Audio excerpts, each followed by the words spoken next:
তো তোমরা সবাই কেমন আছো? পশ্চিমবঙ্গের সকল অ্যাসপিরেন্টরা আমি জানি তোমরা ভালো আছো। আগামী তোমাদের পরীক্ষার জন্য তোমরা জোর কদমে প্রিপারেশন নিচ্ছ। আগত ডাব্লিউবিপি, কেপি, এসএসসি, রেল যত রকম পরীক্ষা আছে তোমরা কিন্তু ঠিকভাবে আর ভালোভাবে পরিশ্রম করে যাও আর নিজেকে সুস্থ রাখো, সবল রাখো আর এক্সামগুলোকে ভালোভাবে ক্র্যাক করো। এটাই আমি একদম মন থেকে চাইবো। তো তোমাদের জন্য আজকে আমি জিওগ্রাফির থেকে আমি কয়েকটা কোশ্চেন নিয়ে এসেছি। তো তোমরা ক্লাসটাকে পুরোপুরি দেখো। যদি ভালো লাগে তাহলে তোমরা চ্যানেলটাকে কী করবে? সাবস্ক্রাইব করবে। তোমাদের যদি হেল্পফুল মনে হয় তাহলে সাবস্ক্রাইব করবে। তো চলো আজকে আর দেরি না করে তোমাদের লেট স্টাডি উইথ শুভম চ্যানেলে আমি আবার স্বাগত জানিয়ে আজকের আমার ক্লাস আমি শুরু করছি। চলো। তো তোমাদের আজকের ফার্স্ট কোয়েশ্চেন দেখো, কোন দিন সূর্য থেকে পৃথিবীর দূরত্ব সর্বাধিক হয়ে থাকে? 3 তারিখ, জানুয়ারি 3 তারিখ, 22শে ডিসেম্বর, 4ই জুলাই নাকি 21শে জুন? এখানে দেখার মাত্রই উত্তর হয়ে যাবে, কিন্তু দেখা মাত্রই উত্তর হয়ে যাবে। অ্যান্সার হবে কিন্তু, দেখো অ্যান্সার কত হবে, কী হবে? অ্যান্সার হবে তোমার এখানে 4ই জুলাই। কিন্তু এখান থেকে তোমাকে মনে রাখতে হবে 4ই জুলাই যে সর্বাধিক দূরত্ব হয়ে থাকে সেই ডিস্টেন্সটা কত হয়ে থাকে? 15 কোটি। 15 কোটি, আমি কোটিকে এখানে কে দিয়ে লিখছি, 15 কোটি কত হয়ে থাকে? 15 কোটি 20 লক্ষ। আমি লক্ষকে এল দিয়ে করছি, হ্যাঁ, 15 কোটি 20 লক্ষ কিলোমিটার। এটা তোমাদেরকে মনে রাখতে হবে। আর একটা জিনিস তোমাকে মনে রাখতে হবে, কোন দিন সূর্য থেকে পৃথিবীর দূরত্ব সর্বাধিক বলেছে এখানে। এখানে সর্বাধিক বলেছে, তোমাদেরকে সর্বনিম্নটা মনে রাখতে হবে, সেটা হচ্ছে এই জানুয়ারির 3 তারিখ, 3ই জানুয়ারি। ঠিক আছে, এখানে এই দিন দূরত্ব কত থাকে? 14 কোটি 70 লক্ষ। তো আশা করি তোমাদের এখান থেকে দুটো পয়েন্ট তোমরা পেয়ে গেলে। ঠিক আছে, তো তোমাদের এই টুকরো টুকরো জিনিসগুলো মনে রাখতে হবে। আর একটা মনে রাখতে হবে, অপসুর অনুসুর, এই দুটো কিন্তু তোমাদের মনে রাখতে হবে। তোমরা কমেন্ট করে জানাও যে কোনটাকে অপসুর আর কোনটাকে অনুসুর বলা হয়। চলো নেক্সট কোয়েশ্চেন দিয়ে যাওয়া যাক। মহাবিষুব কোন দিন হয়ে থাকে? মহাবিষুব কোন দিন হয়ে থাকে এটা দেখা মাত্রই উত্তর করা তোমাদের উচিত। একদমই লেভেল একদম সোজা। ভূগোল থেকে আমি বলেছি 20টা কোশ্চেন তোমরা এখান থেকে করবে, কিন্তু 20টা তোমরা এখান থেকে কোশ্চেন হয়তো 20টা করবে, কিন্তু তোমাদের এখান থেকে যে ছোটো ছোটো পয়েন্টগুলো আমি বলবো সেগুলো তোমাদের খুবই হেল্পফুল হবে। আর যদি তোমাদের হেল্পফুল মনে হয় তোমরা জানোই কী করতে হবে, চ্যানেলটাকে সাবস্ক্রাইব করতে হবে। চলো তাহলে আমি প্রশ্ন দিকে এগিয়ে যাই। মহাবিষুব কোন দিন হয়ে থাকে? 21শে মার্চ, 22শে জুলাই, 23শে সেপ্টেম্বর নাকি 21শে জুন? চলো অ্যান্সার করা যাক। অ্যান্সার হচ্ছে মহাবিষুব কোন দিন হয়ে থাকে? 21শে মার্চ। এবার 21শে মার্চ থেকে তোমাদের কি মনে রাখতে হবে? 21শে মার্চ থেকে তোমাদের মনে রাখতে হবে এই জিনিসটা যে 21শে মার্চ তো আমার অ্যান্সার হয়ে গেল, কিন্তু 21শে মার্চ থেকে কি মনে রাখতে হবে যে এই দিনটাতে কি হয়? দিন রাত্রি কিন্তু সমান হয়। দিন আর রাত্রি কি হয়? সমান হয়। দিন রাত্রি সমান হয়, এটা কিন্তু মনে রাখতে হবে যে এই দিন এরকমও কোশ্চেন করতে পারে যে দিন রাত্রি কোন দিন সমান হয়, অপশান দিয়ে দিবে, তখন তুমি কিন্তু একটু ডিসঅ্যাপয়েন্টেড হয়ে যাবে, তখন তুমি আর অ্যান্সার করতে পারবে না। তো সেই জন্য বললাম আমার দিন রাত্রি সমান হয় কোন দিনে? 21শে মার্চ। এখান থেকে আরেকটা পয়েন্ট কিন্তু বেরিয়ে যাবে, এই 23শে সেপ্টেম্বর থেকে আমার ছোট্ট একটা পয়েন্ট কিন্তু বেরিয়ে যাবে। 23শে সেপ্টেম্বর থেকে কী পয়েন্ট বেরোবে? 23শে সেপ্টেম্বরকে বলা হয় জলবিষুব। আচ্ছা, চলো নেক্সট কোয়েশ্চেন দেখা যাক। নেক্সট কোয়েশ্চেন, পৃথিবীর বার্ষিক গতির ফলে কোনটি হয় না? এখানে তোমাদের একটা ভালো কিন্তু ছোট্ট একটা জিনিস মনে রাখতে হবে।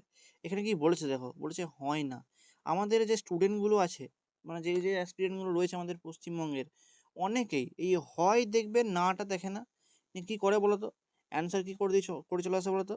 এই যে ঋতু পরিবর্তন, এছাড়া দিন রাত্রির হ্রাস আর চাপ বলয়, এগুলো কিন্তু পৃথিবীর বার্ষিক গতির ফলে হয়ে থাকে। হয় না কোনটা, যেটা অ্যান্সার হবে সেটার অ্যান্সার কোনটা হবে? দেখো, দিন রাত্রির হ্রাস, দিন রাত্রির সৃষ্টি, এই যে এটা কিন্তু পৃথিবীর বার্ষিক গতির ফলে হয় না। তাহলে বার্ষিক গতি বলে এই যে তিনটে বললাম, এই তিনটে কিন্তু হয়ে থাকে। ঠিক আছে, তাহলে এই যে দিন রাত্রির সৃষ্টি, এটা কিসের জন্য হয়ে থাকে? এটা অ্যাকচুয়ালি হয়ে থাকে আহ্নিক গতির ফলে। এটা হয়ে থাকে আহ্নিক গতির ফলে, আহ্নিক গতির ফলে। ঠিক আছে, কিন্তু তোমাদের এই আহ্নিক গতির ফলে তো এটা হয়ে থাকে, আর কি কি হয়ে থাকে আহ্নিক গতির ফলে? আর কি কি হয়ে থাকে? চলো একটু বোর্ডটাকে ক্লিন করে দেখাই। দেখো, সময় গণনা, একটা নোট করো, সময় গণনা করো। চলো একটা নোট করো, সময় গণনা করো, সময় গণনা। ঠিক আছে, একটা গেল। 2 নাম্বার পয়েন্ট যদি করো তাহলে কি হয়? এই যে আমাদের পৃথিবীর সূর্যোদয় আর সূর্যাস্ত, ঠিক আছে, সূর্যোদয় সূর্যাস্ত, সূর্যোদয় আর সূর্য অস্ত, ঠিক আছে, এটা কিন্তু হয়ে থাকে এই কিসের ফলে?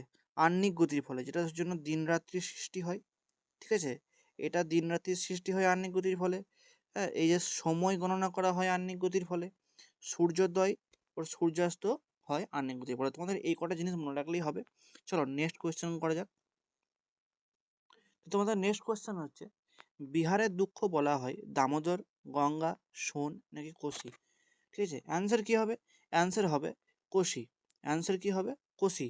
কিন্তু এখান থেকে আমাদের ছোটো ছোটো আর একটা পয়েন্ট মনে রাখতে হবে। কি পয়েন্ট মনে রাখতে হবে? এই যে দামোদর রয়েছে, দামোদরকে জানো তো বাংলার দুঃখ বলা হয়, বাংলার দুঃখ বলা হয়, বাংলার দুঃখ এই দামোদর নদীকে বলা হয়। কখনো কখনো কোশ্চেন দেয় যে বিহারের দুঃখ বলা হয় রয়েছে, এখানে বাংলার দুঃখ বলা হয়, এইরকম চারটে অপশন দিয়ে দিবে, তখন তোমাকে অ্যান্সার করতে হবে দামোদর। চলো নেক্সট কোশ্চেনে যাওয়া যাক। আচ্ছা, বৃষ্টির ছায়া অঞ্চল যে রয়েছে, বৃষ্টির ছায়া অঞ্চল দেখা যায়, বৃষ্টির ছায়া অঞ্চল দেখা যায় অনুবাদ ঢাল বরাবর, প্রতিবাদ ঢাল বরাবর, পাহাড়ের শীর্ষদেশে, পাহাড়ের পাদদেশে। দেখো, অনুবাদ ঢাল বরাবর, প্রতিবাদ ঢাল বরাবর, এই দুটো জিনিস আমাদের কিন্তু খুব গড়বড় হয়ে যায়।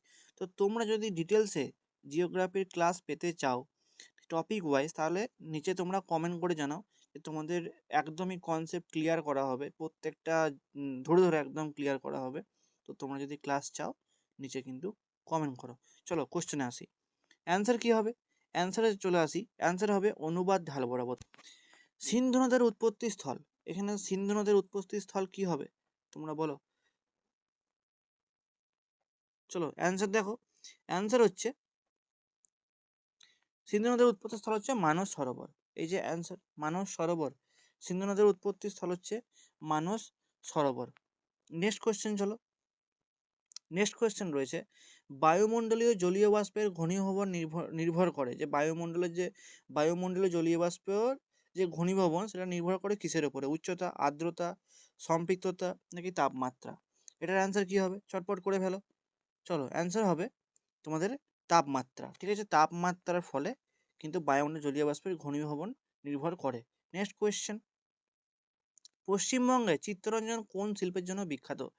এটা তোমাদের দেখা মাত্র কিন্তু উত্তর করা উচিত। মানে এই কোশ্চেনগুলোর জন্য একদম সময় নষ্ট করবে না, 2 থেকে একদম 3 সেকেন্ডের মধ্যে উত্তর দেবে এই কোশ্চেনগুলো, তোমার মাথায় থাকা উচিত। আর এখানে কি আরেকটা জিনিস থাকে যে রেল ইঞ্জিন কোথায় তৈরি হয়, তখন কিন্তু তোমাদের এই চিত্তরঞ্জন কিন্তু অ্যান্সার করে আসতে হবে। আর দেখো এখানে একটা অপশন রয়েছে পাট। পাট কি আমাদের পশ্চিমবঙ্গে কিন্তু সব থেকে বেশি চাষ হয়ে থাকে, 50% মতো বলতে পারো আমাদের পশ্চিমবঙ্গে হয়ে থাকে। আমাদের এই যে পাট শিল্প, ইন্ডিয়া, এই যে পাট শিল্প, এখান থেকে আরেকটা পয়েন্ট হয়, আমাদের ইন্ডিয়া ইন্ডিয়া কিন্তু ফার্স্ট, জানো তো, আমাদের মানে উৎপাদনের দিক থেকে ইন্ডিয়া প্রথমে আছে। আর কি সব থেকে বেশি পশ্চিমবঙ্গে চাষ হয় এটা বললাম, কিন্তু এর সঙ্গে সঙ্গে মনে রাখতে হবে যে পাট আর কোথায় কোথায় চাষ হয়ে থাকে, কোথায় কোথায় হয়ে থাকে। একটা দেখো WB বললাম, আমাদের ওয়েস্ট বেঙ্গল, আসাম, ঠিক আছে, ওড়িশা, আর কোথায় কোথায় হয়ে থাকে, আর কোথায় কোথায় হয়ে থাকে বিহার।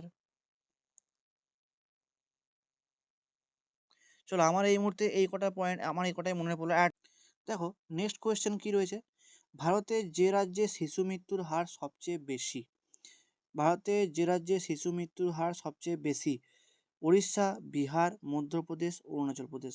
দেখা মাত্র উত্তর হবে, তাহলে অ্যান্সার কি হবে? অ্যান্সার হবে বিহার। সতীশ ধাওয়ান মহাকাশ গবেষণা কেন্দ্র অবস্থিত কোথায়? এইগুলো কিন্তু একদমই বেসিক লেভেল কোশ্চেন, ঠিক আছে, এগুলো কিন্তু তোমাদের, এগুলো যদি তোমরা না পারছো তাহলে তোমরা অনেকটাই পিছিয়ে আছো। তো যেহেতু তোমরা যদি এগুলো না পারছো, তাহলে তোমরা যদি চাও টপিক ওয়াইজ ক্লাস, তাহলে চ্যানেলটাকে সাবস্ক্রাইব করে রাখো। তোমরা যদি এই কন্টেন্ট থেকে মনে হচ্ছে যে না তোমরা কিছুটা হেল্পফুল হচ্ছ, তাহলেও চ্যানেলটাকে সাবস্ক্রাইব করে দাও, আর ভিডিও ভালো লাগলে লাইক করে দিও। চলো, সতীশ ধাওয়ান মহাকাশ গবেষণা কেন্দ্র অবস্থিত কোথায়? অ্যান্সার কি হবে? অ্যান্সার কি হবে? এটা হবে শ্রীহরিকোটা। চলো অ্যান্সার দেখা যাক। অ্যান্সার হবে শ্রীহরিকোটা। অ্যান্সার হবে শ্রীহরিকোটা। এবার এই শ্রীহরিকোটাটাকে আমি কি মনে রাখতে পারি, কোথায় অবস্থিত? ঠিক আছে, শ্রীহরিকোটা কোথায় অবস্থিত? অন্ধ্রপ্রদেশে। ঠিক আছে, শ্রীহরিকোটা কোথায় অবস্থিত? অন্ধ্রপ্রদেশে। ঠিক আছে, তোমাদের মনে রাখতে হবে শ্রীহরিকোটা কোথায় অবস্থিত? অন্ধ্রপ্রদেশে। আচ্ছা, যদি বলা হয় সতীশ ধাওয়ান মহাকাশ গবেষণা কেন্দ্র অবস্থিত শ্রীহরিকোটায়, শ্রীহরিকোটা কোথায় রয়েছে? অন্ধ্রপ্রদেশে। এবার যদি বলা হয় যে আমাদের ইসরোর কোয়ার্টার কোথায়? ইসরো এর হেডকোয়ার্টার কোথায়? ইসরোর হেডকোয়ার্টার হচ্ছে বেঙ্গালুরু। যদি চেয়ারম্যান বলা হয় তাহলে কি হবে? এস সোমনাথ। ঠিক আছে, এস সোমনাথ। চলো নেক্সট কোয়েশ্চেনে যাওয়া যাক। ভারতের প্রথম পারমাণবিক কেন্দ্র কোনটি? দেখা মাত্রই উত্তর হবে প্রথম পারমাণবিক কেন্দ্র কোনটি? এখানে অ্যান্সার হবে তারাপুর। অ্যান্সার কি হবে? তারাপুর। চলো নেক্সট কোয়েশ্চেনে যাওয়া যাক। তোমাদের একটা অ্যানাউন্সমেন্ট করে দিই, তোমরা যদি কেউ এই যে আমাদের একদম ফ্রি ক্লাস হবে, একদম ফ্রি অফ কস্ট। ঠিক আছে, তোমাদের যে ক্লাসগুলো হবে একদম ফ্রি অফ কস্ট হবে। তার জন্য তোমাদের কী করতে হবে, যে ডাব্লিউবিপি, ঠিক আছে, WBP, KP, PSC, rail, SSC, সমস্ত রকম সরকারি চাকরির জন্য কিন্তু তোমরা এখানে একদম ফ্রি অফ কস্ট ক্লাস পাবে। তোমাদের ক্লাস কী হবে? জিকে জিএস, ঠিক আছে, জিকে জিএস ক্লাস পাবে, স্ট্যাটিক জিকের ক্লাস পাবে, কারেন্ট অ্যাফেয়ার্সের ক্লাস পাবে, অল সাবজেক্ট ইনক্লুডেড। ঠিক আছে, এই যে যেগুলো বললাম, GA GS, static GK, current affairs, এই জিকে জিএসের যে সাবজেক্টগুলো হয়, ইতিহাস, ভূগোল, পলিটি বলো, অর্থনৈতিক বলো, সায়েন্স বলো, সেগুলো কিন্তু তোমরা এখান থেকে পেয়ে যাবে। আর যেটা হয় ম্যাথ আর জিআই আর ইংলিশ, যেগুলো আমাদের সরকারের জন্য দরকার হয়, তোমরা কিন্তু সব ক্লাস এখানে পেয়ে যাবে। শুধু তোমাদেরকে কী করতে হবে? সাবস্ক্রাইব করতে হবে। আমি চাই যে এইখানটা শুধু দেখে নাও, শুধু এইখানটুকু দেখে নাও যে তোমার জন্য আমি কি করতে চলেছি, শুধু এইখানটুকু দেখে নাও। ব্যাস, চলো নেক্সট কোয়েশ্চেনে যাওয়া যাক। ইম্ফল কোন রাজ্যের রাজধানী? এটা তোমাদের হোমওয়ার্ক রইলো। ইম্ফল কোন রাজ্যের রাজধানী? চলো এটা তোমাদের হোমওয়ার্ক রইলো। যারা যারা এখন পড়াশোনা করছো তাদের কিন্তু এইটা অ্যান্সার দেওয়া উচিত।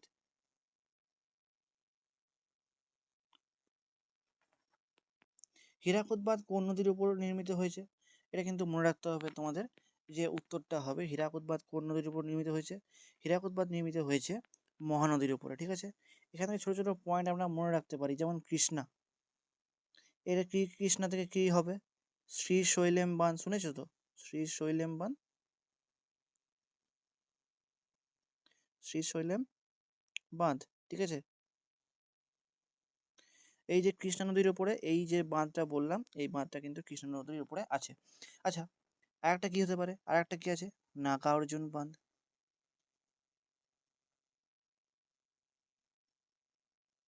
নাগার্জুন সাগর বাঁধ। ঠিক আছে, আর কি কি পয়েন্ট হতে পারে এখান থেকে? আর কি কি পয়েন্ট হতে পারে? চলো মনে করার চেষ্টা করি। দেখো এখানে নর্মদা, এই যে নর্মদা থেকে আর একটা বেরোবে, সেটা হচ্ছে সব থেকে ফেমাস সর্দার সরোবর, সর্দার সরোবর বাঁধ।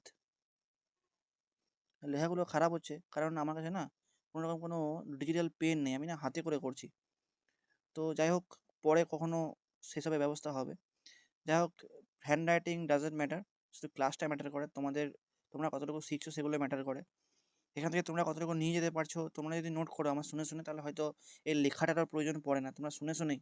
জানো তো একটা কথা আছে, আগেকার দিনে যে শিক্ষাগুলো দেওয়া হতো সেগুলো জানো তো, ওই যে শুনে শুনে শিক্ষা লাভ করতে হতো। তো সেহেতু তোমরা অনেক ট্যালেন্টেড, সেহেতু তো আমি জানি আমার হ্যান্ড রাইটিংয়ের উপর তোমাদের কোনো প্রভাব পড়বে না। তোমরা শুনে শুনে এগুলো তোমরা মনে রাখতে পারবে, বা তোমরা হয়তো চাইলে নোটও করে নিতে পারবে। Next question. পশ্চিম উপকূলের কোন বন্দরে কৃত্রিম পোতাশ্রয় আছে? বলো দেখি। পশ্চিম উপকূলের কোন বন্দরে কৃত্রিম পোতাশ্রয় আছে? অ্যান্সার কি হবে? অ্যান্সার হবে নিউ ম্যাঙ্গালোর। ঠিক আছে, অ্যান্সার হবে নিউ ম্যাঙ্গালোর। চলো নেক্সট কোয়েশ্চেনে যাওয়া যাক। নেক্সট কোয়েশ্চেন ইজ ইম্ফল কোন রাজ্যের রাজধানী? দেখো এই কোয়েশ্চেনটা আবার চলে এসেছে ঘুরিয়ে ফিরে, তো তোমাদের এটা আমি হোমওয়ার্ক দিয়েছিলাম, তোমরা কমেন্টে জানাও যে এটার অ্যান্সার কী হবে। তোমরা কমেন্টে জানাও এটার অ্যান্সার কী হবে। নেক্সট কোয়েশ্চেন কি? কোন লৌহ ও ইস্পাত শিল্পকেন্দ্রকে ভারতের রুড় বলা হয়? কোন লৌহ ও ইস্পাত শিল্পকেন্দ্রকে ভারতের রুর বলা হয়? এটা কিন্তু জলের মতো সোজা একটা অ্যান্সার, সেটা হচ্ছে দুর্গাপুর। চলো তো আমরা অ্যান্সারটা দেখে নিই। অ্যান্সার হবে দুর্গাপুর। কিন্তু এখান থেকে আমাদের ছোটো ছোটো কিন্তু কিছু পয়েন্ট মনে রাখতে হবে, যেগুলো না মনে রাখলেই নয়। আর এগুলো যে পয়েন্টগুলো আমি এখন বলবো, সেগুলো তোমাদের পরীক্ষায় আসার চান্স মানে একদম 99.9%ই বলতে পারো, ঠিক আছে? দেখো, দুর্গাপুর কিসের সাহায্যে, এই যে দুর্গাপুরের যে লৌহ ইস্পাত শিল্পকেন্দ্র, কার সাহায্যে বা কোন দেশের সাহায্যে গড়ে উঠেছিল? সেটা হচ্ছে ব্রিটেন, ঠিক আছে? সেটা হচ্ছে ব্রিটেন। আর এখানে যদি ভিলাইকে বলো, তাহলে ভিলাই সোভিয়েত, সোভিয়েত।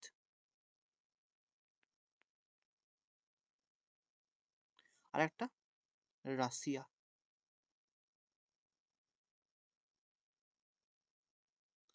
ঠিক আছে? সোভিয়েত ও রাশিয়া। যদি রাউরকেল্লা যদি চলে আসো যদি রাউরকেল্লার দিকে, তাহলে কি হবে? এটা কখন গড়ে উঠেছিল? রাউরকেল্লা জার্মানি, ঠিক আছে? তোমাদের কিন্তু না, এই যে পয়েন্টগুলো বললাম, এই প্রত্যেকটা পয়েন্ট কিন্তু তোমাদের মনে রাখতে হবে, প্রত্যেকটা পয়েন্ট তোমাদের কিন্তু মনে রাখতে হবে। যে ভিলাই কার সাহায্যে গড়ে উঠেছিল? সোভিয়েত ও রাশিয়া। দুর্গাপুর কিসের সাহায্যে গড়ে উঠেছিল? ব্রিটেনের দেশের সাহায্যে। রাউরকেল্লা যে ছিল, যে গড়ে উঠেছিল, সেটা কার সাহায্যে? জার্মানির সাহায্যে। চলো নেক্সট কোয়েশ্চেন দেখা যাক। নেক্সট কোয়েশ্চেন ইজ, ভারতের কার্পাস চাষ সব থেকে ভালো হয়? এটা হয়, হ্যাঁ, কিন্তু পেজের নাম্বার চলে আসছে, এটা হয় পলিমাটিতে, ল্যাটেরাইট মৃত্তিকায়, কৃষ্ণ মৃত্তিকায়, তোরায়েতে। এই অ্যান্সারগুলো কিন্তু তোমাদের কার্পাস যখনই দেখতে পাবে না, তখন কিন্তু চোখ মুজে কার্পাস চাষ কোন মৃত্তিকায় হবে, চোখ মুজে এই কৃষ্ণ মৃত্তিকায় অ্যান্সার করে আসবে। যাও, তোমাদের গ্যারান্টি দিলাম যে এটা ভুল তো হবেই না। চলো অ্যান্সার দেখা যাক। অ্যান্সার হচ্ছে কৃষ্ণ মৃত্তিকা। এবার এই কৃষ্ণ মৃত্তিকা তোমাদের আরো অনেক ঘুরিয়ে ঘুরিয়ে অ্যান্সার দিতে পারে, যে ব্ল্যাক কটন সয়েল কোন মৃত্তিকাকে বলা হয়? কৃষ্ণ মৃত্তিকাকে, ঠিক আছে? আবার এই কার্পাসের জায়গায় দিয়ে দিতে পারে রেশম চাষ কোন মাটিতে বেশি ভালো হয়? এই তখনই অ্যান্সার হবে এই কৃষ্ণ মৃত্তিকা। চলো নেক্সট কোয়েশ্চেন দেখা যাক। দক্ষিণাত্যের সর্বোচ্চ শৃঙ্গ কোনটি? দক্ষিণাত্যের সর্বোচ্চ শৃঙ্গ কোনটি? অ্যান্সার কি হবে? অ্যান্সার হবে দক্ষিণের সর্বোচ্চ শৃঙ্গের অ্যান্সার হবে আনাইমুদি, ঠিক আছে? নেক্সট কোয়েশ্চেন দেখা যাক। নেক্সট কোয়েশ্চেন হচ্ছে, ভারতের কোন রাজ্যে সঞ্চিত কয়লার পরিমাণ সব থেকে বেশি? মানে ভারতের কোন রাজ্যে সঞ্চিত কয়লা, সঞ্চিত বলতে কি বোঝো? জমা আছে, ঠিক আছে? কোন রাজ্যে সব থেকে বেশি বলো? অ্যান্সার হবে ঝাড়খণ্ড। ঝাড়খণ্ড রাজ্যে সব থেকে বেশি সঞ্চিত কয়লার পরিমাণ সব থেকে বেশি। চলো নেক্সট কোয়েশ্চেন দেখা যাক। ডাকরানাঙ্গাল জলাধারা নিম্নোক্ত নদীর ওপর অবস্থিত। এই যে ডাকরানাঙ্গাল যে জলাধার বাঁধ রয়েছে, জলাধার রয়েছে, ঠিক আছে, নদীর কোন নদীর উপরে অবস্থিত? শতদ্রু, ঝিলাম, নাকি বিপাশা, নাকি সিন্ধু নদী? ঠিক আছে, এটার অ্যান্সার হবে তোমার শতদ্রু নদী, ঠিক আছে? এখানে তোমাদের ক্লাস এন্ডিং করছি। তোমাদের আবার বলে রাখি, তোমরা যদি আমাদের চ্যানেলে নতুন হয়ে থাকো, তাহলে সাবস্ক্রাইব করে নাও, ঠিক আছে? চ্যানেলে নতুন হয়ে থাকো, তাহলে সাবস্ক্রাইব করে নাও। তোমরা KP, WP, PSC, rail, SSC সমস্ত রকম সরকারি চাকরির জন্য আমাদের এই চ্যানেলটা ফলো করতে পারো। ক্লাসকে কীভাবে, GK, GS, static GK, current affairs, all subject included, মানে এই জিকেগুলোর মধ্যে তুমি অল ক্লাস পেয়ে যাবে। এই ইতিহাস, বাংলা ইতিহাস, ভূগোল, পলিটি, ঠিক আছে? আর যেটা থাকে ম্যাথ আর রিজনিং আর ইংলিশ, এই দুটো তো থাকবেই, এই দুটো না থাকলে হবে না। তো এই কটা কিন্তু তোমাদের ক্লাস করানো হবে। আর তোমরা যদি আগ্রহ হয়ে থাকো, একদম তোমাদের ফ্রিতে, একদম তোমাদের ফ্রিতে, কোনো রকম কোনো পয়সা লাগছে না ভাই, ফ্রিতে এইসব করানো হবে একদম টপিক ওয়াইজ। তো তোমরা চ্যানেলটাকে ফলো করো বেশি বেশি করে, তারপর দেখা যাক কতটা কী করানো হয়। আর এটা ভালো করে মাথায় রাখবে যে এটা আমি কি বলেছি, সমস্ত গরিব ঘরের ছেলেদের স্টাডি যেন না আটকায়, ঠিক আছে? আমার একটা বিশাল বড় ইচ্ছা আছে তোমাদের জন্য কিছু করার। তো চলো, আর তোমাদের সময় নষ্ট করব না, আজকের মতো এইটুকুই। আবার তোমাদের জন্য নতুন কিছু জিকে, নতুন কিছু স্ট্যাটিক জিকের ক্লাস নিয়ে আসার চেষ্টা করব। ইতিহাস থেকে, ভূগোল থেকে আরও অনেক কোয়েশ্চেন আছে তোমাদের জন্য আনবো, আরও ইম্পর্টেন্ট কোয়েশ্চেন, যা তোমাদের আগত পরীক্ষার জন্য কিন্তু খুবই ইম্পর্টেন্ট। তোমরা এখান থেকে পড়লে হয়তো কমন পেয়ে যেতেও পারো।